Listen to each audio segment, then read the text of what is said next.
बिस्मिल्लाहिर्रहमानिर्रहीम। अस्सलामु अलैकुम नाज़रीन इकराम। आज हमने सीखना है कि अंदर का ध्यान कैसे रखा जाता है या अंदर का ध्यान रखने के चंद तरीके। तो सबसे पहले अपने लिए वक्त निकालें, अपने साथ वक्त गुजारें, मुकम्मल नींद लें। नींद का पुरसुकून ज़िंदगी से बहुत गहरा ताल्लुक़ है। नींद पूरी ना होने की वजह से बेशुमार नुकसानात हो सकते हैं। बाकायदगी से मुराक़बा करें, चाहे वो 15 से 20 मिनट का ही क्यों ना हो। हफ्ते में कम से कम 3 बार अकेले वॉक करें और वॉक करते वक्त कोशिश करें कि म्यूज़िक ना सुनें। म्यूज़िक के बजाय अपनी सोचों की सुनें। ऐसा करना ख़ुद को समझने में और हाल में रहने में बहुत मदद देता है। और हो सके तो कभी कभी नंगे पाँव ही वॉक कर लिया करें। जॉगिंग करें, वर्जिश करें और हो सके तो जिम ज्वाइन करें।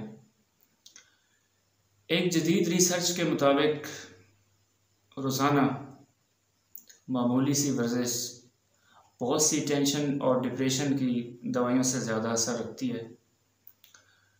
परेशान और ख़ाली फ़िक्र करने वाले लोगों से परहेज़ करें।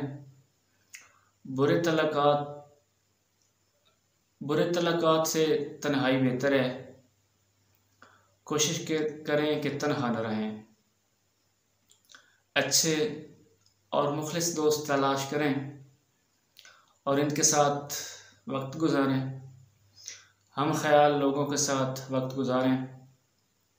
नए और पॉजिटिव मशागिल अपनाएं और इसे हफ्ते में कम से कम 1 से 2 घंटे ज़रूर दें। किताबें पढ़ें, मुतासिर करने वाले हकीकी हीरोज़ के बारे में, जिन्होंने अमल से न सिर्फ अपनी बल्कि दूसरों की भी ज़िंदगी बदल दी हो, इनके बारे में पढ़ें। और सबसे इम्पोर्टेंट बात कि अपनी नेमतों की लिस्ट बनाएं। हाँ जी, अपनी नेमतों की लिस्ट बनाएं और इसे बार बार पढ़ें। कुछ नया सीखें। आपको शायद अंदाज़ा न हो, एक जदीद रिसर्च के मुताबिक कुछ नया सीखने से इंसान मजबूत होता है और खुश रहता है। सुबह शाम पॉजिटिव और हौसला देने वाले जुमले दोहराएं और ऐसे काम जो आपको नहीं करने चाहिए की लिस्ट बनाएं और इस पर अमल करें।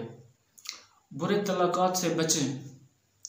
बेमैनी, बेमंजिल, तकलीफ़ दे तलक़ात से बाहर निकल आएं। यकीनन आप खुश रह सकेंगे। अपना और अपने ख्याल का ख्याल रखें। अल्लाह हाफ़िज़।